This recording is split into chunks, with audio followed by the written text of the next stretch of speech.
Vinayaka institute student, एक बार फिर से स्वागत है सभी का विनायका इंस्टीट्यूट के यूट्यूब चैनल पर। स्टूडेंट्स, क्लास 12 कॉमर्स में अकाउंटेंसी के इस कड़ी में हम लोग आज स्टार्ट करेंगे पार्टनरशिप डीड। पार्टनरशिप के इंट्रोडक्शन का ये लेक्चर नंबर 2 है स्टूडेंट। इससे पहले हम लोग लेक्चर नंबर 1 में हम लोग देखे थे पार्टनरशिप किसे कहते हैं, उसकी मीनिंग देख लिए थे, उसके फीचर्स देख लिए थे। और आज इस सेकंड लेक्चर में हम लोग देखेंगे कि पार्टनरशिप डीड क्या होती है। स्टूडेंट्स, आपको जैसे पता है कि कल अब इसके बारे में हम आपसे चर्चा कर रहे थे कल की क्लास में कि पार्टनरशिप को संचालित करने के लिए, यानी किसी साझेदारी फर्म को संचालित करने के लिए किसी न किसी रूल्स एंड रेगुलेशन की ज़रूरत होगी।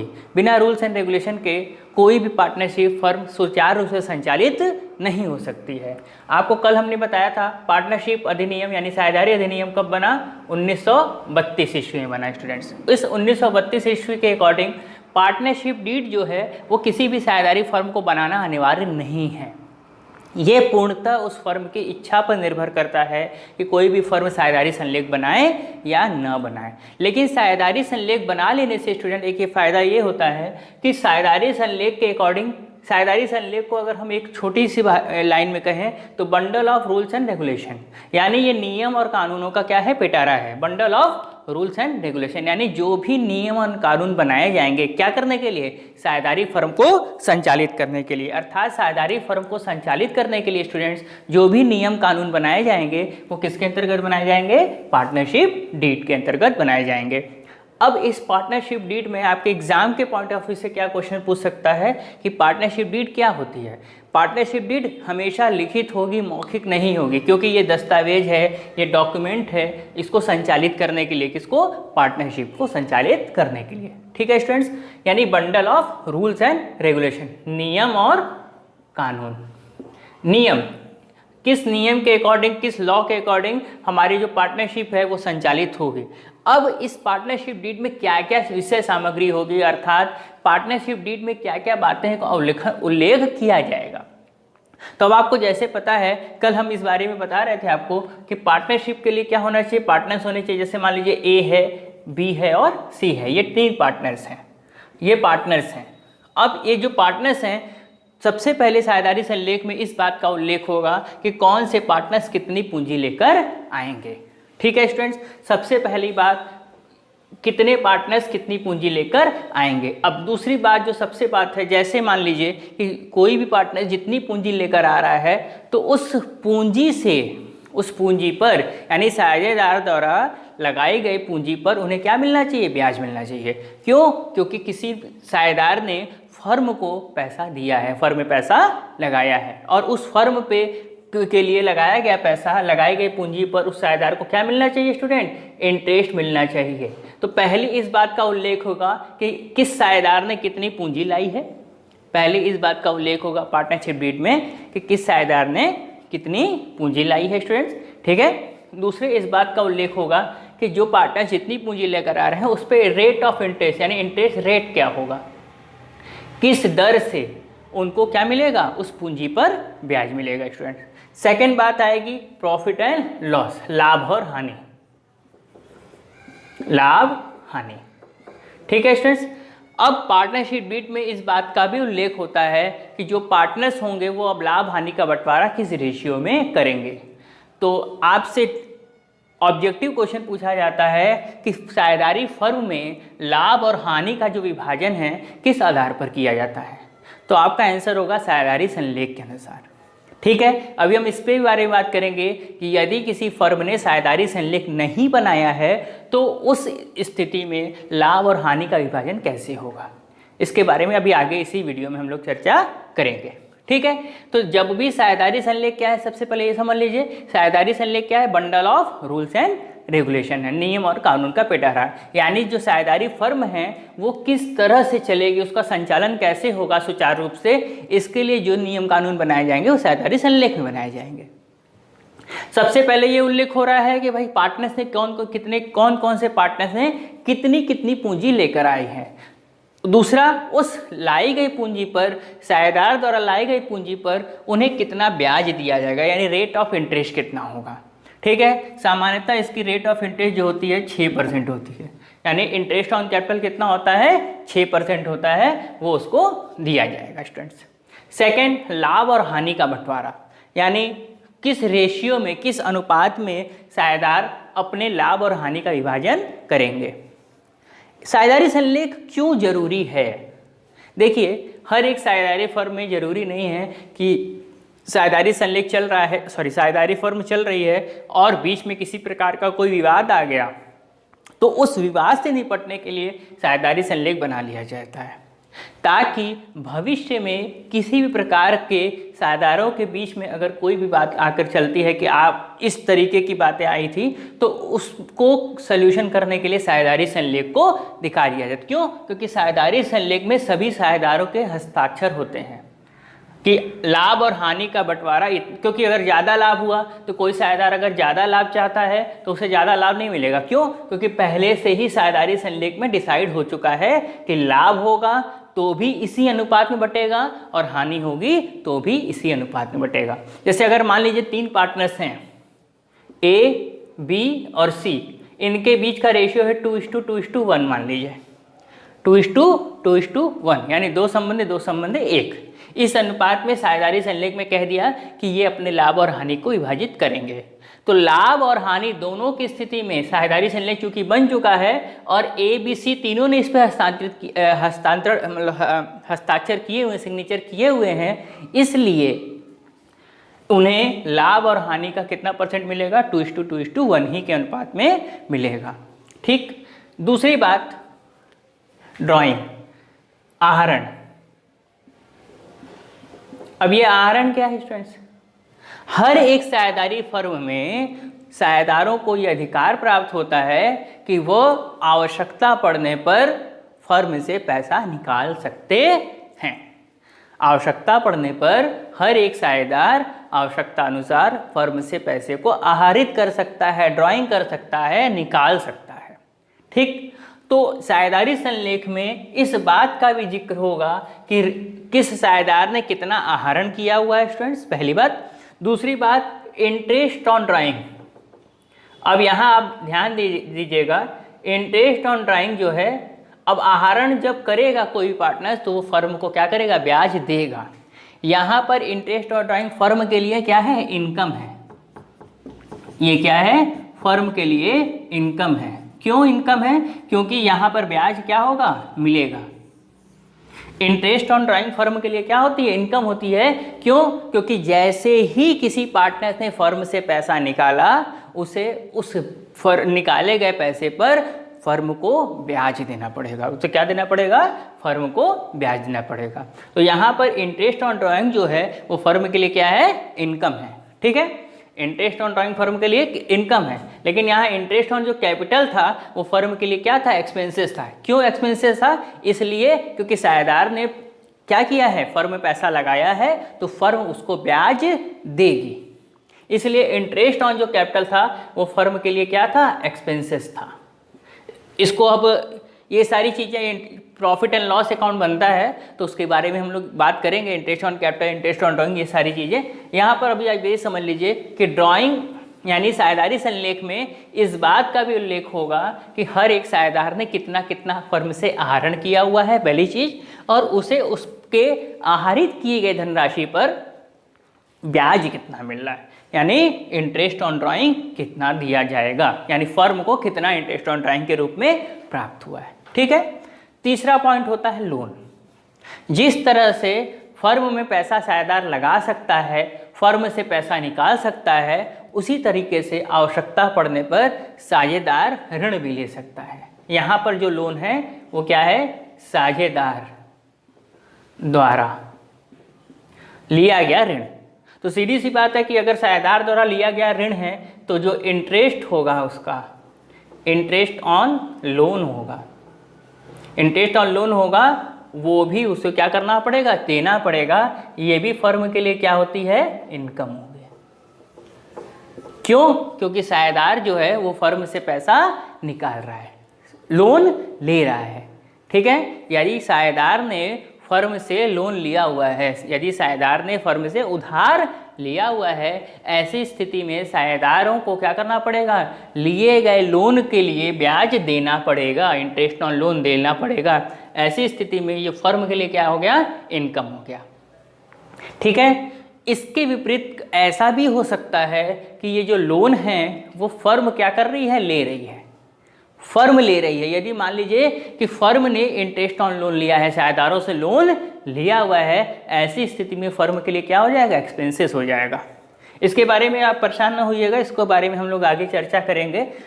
तो साझेदारी संलेख में इस बात का भी उल्लेख होता है कि हर एक साझेदार ने फर्म से कितना लोन लिया, यानी साझेदारों ने कितना कितना लोन लिया हुआ है और उस लोन पर उन्हें कितना ब्याज देना है। पहली चीज स्टूडेंट, फर्म के साझेदारों ने फर्म से कितना कितना लोन लिया हुआ है और उन्हें कितना ब्याज उस पर देना है। अब आपको ऐसा भी पता है कि हमने कल ही बताया था कि अलग अलग पार्टनर्स की जो स्थिति होती है फर्म में वो अलग अलग होती है, यानी हर एक साझेदार हर एक स्थिति में नहीं होता। क्यों नहीं होता? क्योंकि रोल ऑफ पार्टनर्स जो होता है वो फर्म में अलग अलग होता है, यानी हर एक साझेदार का जो उत्तरदायित्व तो है, अधिकार है, वो अलग अलग होगा, फर्म के प्रति उसका दायित्व अलग अलग होगा। तो यदि मान लीजिए कि कोई कार्यशील पार्टनर्स है, वर्किंग पार्टनर्स है, जो अपने काम से फर्म में साझेदार बना हुआ है, तो ऐसी स्थिति में उसके द्वारा किए गए कार्य के लिए उसे कमीशन और सैलरी, यानी सैलरी एंड कमीशन, वेतन और कमीशन दिया जाएगा। ठीक है, तो इस बात का भी उल्लेख होगा पार्टनरशिप डीड में कि साझेदारों को कितना वेतन और कमीशन दिया जा रहा है स्टूडेंट्स। ठीक, छठवां पॉइंट होता है admission, retirement and dissolution rule. यानी आपको हमने बताया था कि साझेदारी में तीन चीज हो सकती है कि साझेदारी में कोई व्यक्ति, कोई सदस्य साझेदार के रूप में क्या कर सकता है, प्रवेश ले सकता है। ठीक है, दूसरा क्या हो सकता है, आहरण कर सकता है। तीसरा क्या हो सकता है, या तो फर्म समाप्त हो सकती है। तो साझेदारी संलेख में स्टूडेंट्स उससे पहले ही साझेदारी संलेख में ही इस बात का उल्लेख कर दिया जाता है कि कोई भी फर्म में यदि कोई साझेदार प्रवेश लेगा तो उसके संबंध में क्या नियम कानून होंगे, यदि कोई अवकाश ग्रहण कर रहा है तो क्या नियम होंगे, और यदि फर्म समाप्त हो गई तो ऐसी स्थिति में किस नियम के अनुसार साझेदारी फर्म का समापन या विघटन किया जाएगा। तो इन सारी बातों का उल्लेख भी किसमें होगा, पार्टनरशिप डीड में होगा। तो अगर हम एक लाइन में बात करें तो साझेदारी संलेख जो है साझेदारी फर्म को सुचारू रूप से, यानी सिस्टमेटिक वे से चलाने के लिए एक जरिया प्रदान करता है, एक तरीका प्रदान करता है कि साझेदारी संलेख, इसीलिए हमने लिखा यहाँ पर bundle of rules and regulation, यानी नियम और कानूनों का पिटारा है। किस नियम से आप चलेंगे, साझेदारी फर्म को चलाएंगे, कौन कौन से रूल्स एंड रेगुलेशन आप साझेदारी फर्म को चलाने के लिए लागू किए जाएंगे। ठीक है, तो ऐसे समझिएगा कि जब कोई साझेदार किसी साझेदारी फर्म में प्रवेश करता है, ठीक है, आपको यहीं हम याद करा दे रहे हैं कि यदि कोई साझेदार फर्म में प्रवेश करता है तो फर्म में जब में प्रवेश करेगा तो क्या लाएगा, पूंजी लाएगा। सीधी सी बात है, पूंजी लाएगा। अब जैसे ही वो पूंजी लाएगा तो कहेगा भाई हम पूंजी लेकर आए तो हमको क्या दी जाए, ब्याज। तो पहली बात का क्या उल्लेख होगा कि साझेदार द्वारा लाई गई पूंजी की राशि।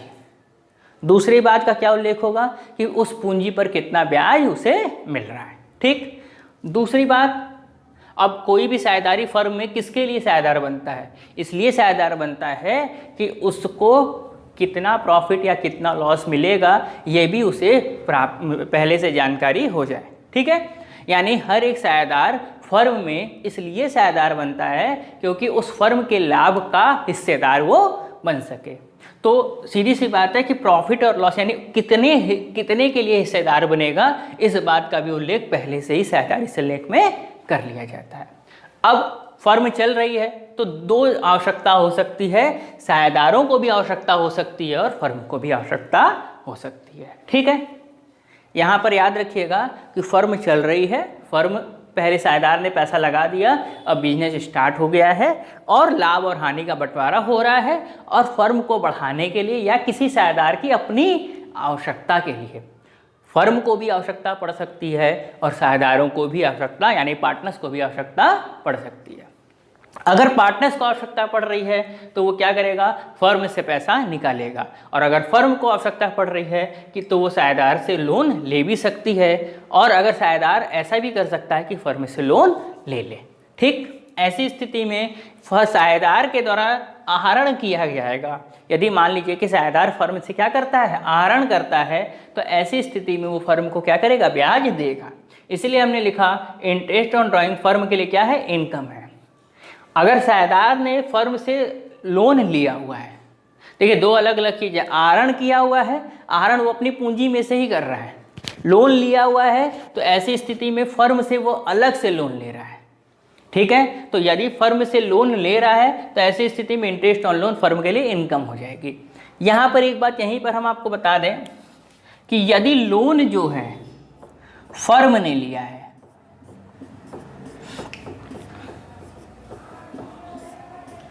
यदि लोन किसने लिया है, फर्म ने लिया है, तो ऐसी स्थिति में फर्म के लिए ये एक्सपेंसेस हो जाएगा।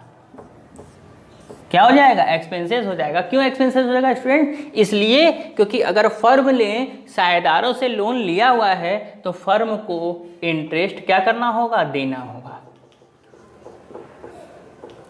ब्याज देना होगा। किसको, फर्म को। समझ में आ रही बात स्टूडेंट्स। यदि लोन जो है फर्म ने लिया हुआ है, किससे, साझेदारों से, यदि फर्म ने लिया है लोन, किसने लिया है, फर्म ने, किससे, साझेदारों से, तो ऐसी स्थिति में फर्म के लिए क्या एक्सपेंसेस है। फर्म के लिए अगर एक्सपेंसेस है तो डेफिनेटली सी बात है, उसको अगर फर्म ने लिया हुआ है, जो लोन लेगा ब्याज उसको देना है। फर्म लोन लेगी, फर्म को ब्याज देना है, साझेदार लोन लेंगे, साझेदारों को ब्याज देना है। तो जो लेगा उसके लिए एक्सपेंसेस है और दूसरी पार्टी के लिए क्या हो जाएगा, इनकम हो जाएगा। अच्छा, अब अगर साझेदारी फर्म चल रही है और साझेदारों को इसमें क्या मिलेगा, सैलरी और कमीशन मिलेगा, तो इस बात का भी उल्लेख साझेदारी संलेख में ही होता है कि सैलरी और कमीशन यानी वेतन और कमीशन कितना दिया जाएगा स्टूडेंट्स। और लास्ट में एडमिशन, रिटायरमेंट और रेजुलेशन के संबंध में जो भी नियम होंगे वो भी पार्टनरशिप डीड में उल्लेख होगा।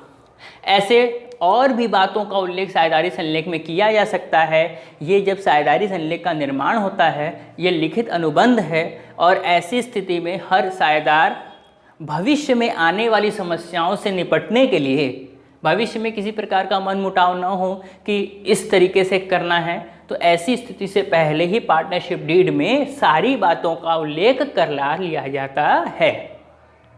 इसमें हर एक फर्म अपनी सुविधा के अनुसार इसमें ऐड करा सकती है पॉइंट्स को, और उस साझेदारी संलेख जब बन जाता है तो इस साझेदारी संलेख पर सभी साझेदारों के हस्ताक्षर हो जाते हैं, जो इस बात का प्रमाण है कि ये सारे नियम और कानून सभी साझेदारों को मान्य हैं स्टूडेंट्स।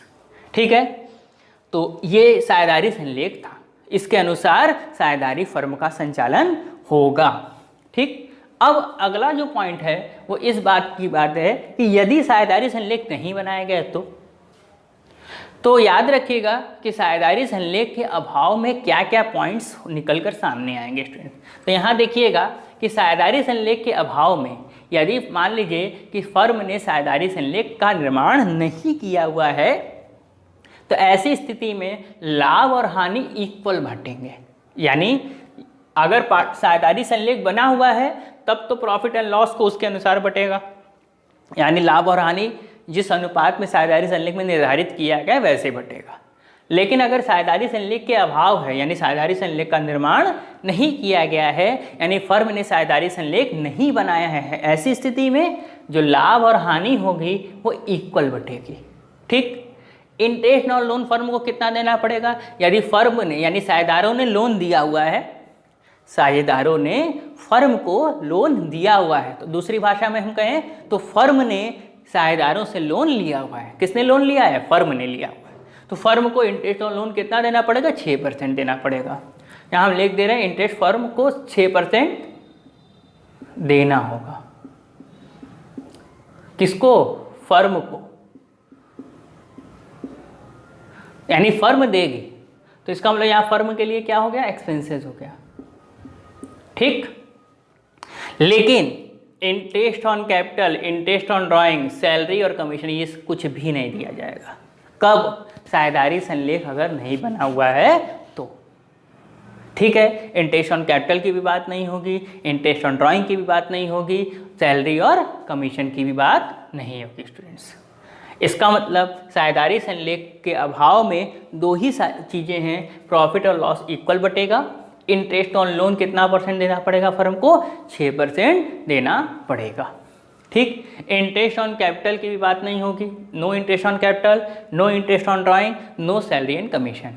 इन सारी बातों को देखते हुए हर एक फर्म साझेदारी संलेख यानी पार्टनरशिप डीड को पहले से बना लेती है, ताकि भविष्य में किसी भी प्रकार की कोई समस्या हो तो उस समस्या से समाधान पाया जा सके स्टूडेंट्स। तो ये था आपका पार्टनरशिप डीड। ठीक है, इसके पहले वाले लेक्चर में हम लोग ने क्या क्या पढ़ा, पार्टनरशिप किसे कहते हैं यानी साझेदारी किसे कहते हैं, इस बारे में हम देखा स्टूडेंट्स। इसके बाद साझेदारी की विशेषता देखी हम लोगों ने, और इस सेकंड जो पॉइंट था वो हम लोग ने देखा आज लेक्चर नंबर 2 में, साझेदारी संलेख के बारे में हम लोग ने चर्चा की स्टूडेंट्स। तो ये साझेदारी संलेख है, एक बार आप इसका स्क्रीनशॉट ले लें स्टूडेंट्स, ताकि आपको अपने कॉपी में इसको नोट करने में आसानी रहे। एक बार इसका स्क्रीनशॉट ले लीजिए स्टूडेंट्स।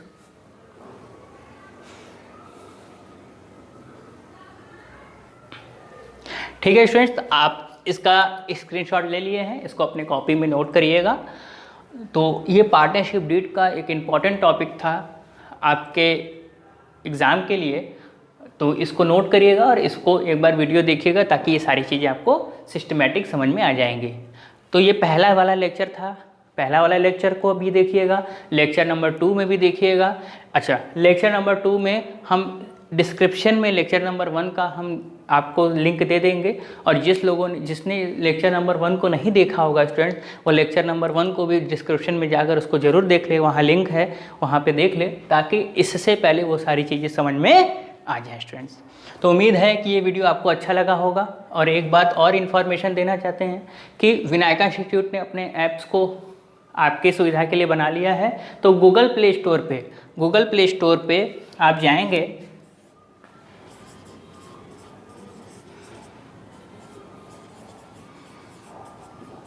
और सर्च करेंगे यहाँ पर स्टूडेंट्स विनायका इंस्टीट्यूट।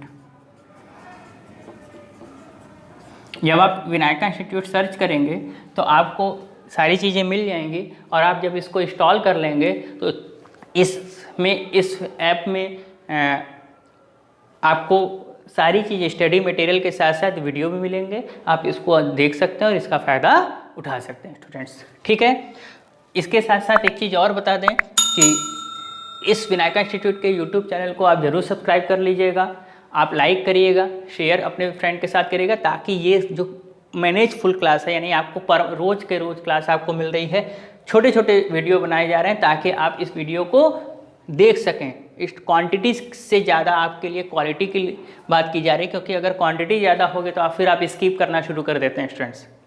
इसलिए वीडियो बहुत ज़्यादा लेंथी नहीं बनाया गया है, 20 मिनट 25 मिनट का वीडियो इसलिए बनाया जा रहा है ताकि आप प्रोडक्टिविटी हो सके, यानी आप अच्छे से उसको स्क्रैमिंग कर सकें, समझ सकें, और भविष्य के लिए आप इसको तैयार कर सकें। ठीक है स्टूडेंट्स, चलिए इस वीडियो को तैयार करिएगा, इस लेक्चर को तैयार करिएगा। ठीक है, मिलते हैं अपने अगले वीडियो में स्टूडेंट्स, तब तक के लिए थैंक यू, शबा खैर, नमस्ते, जय हिंद, जय भारत, थैंक यू।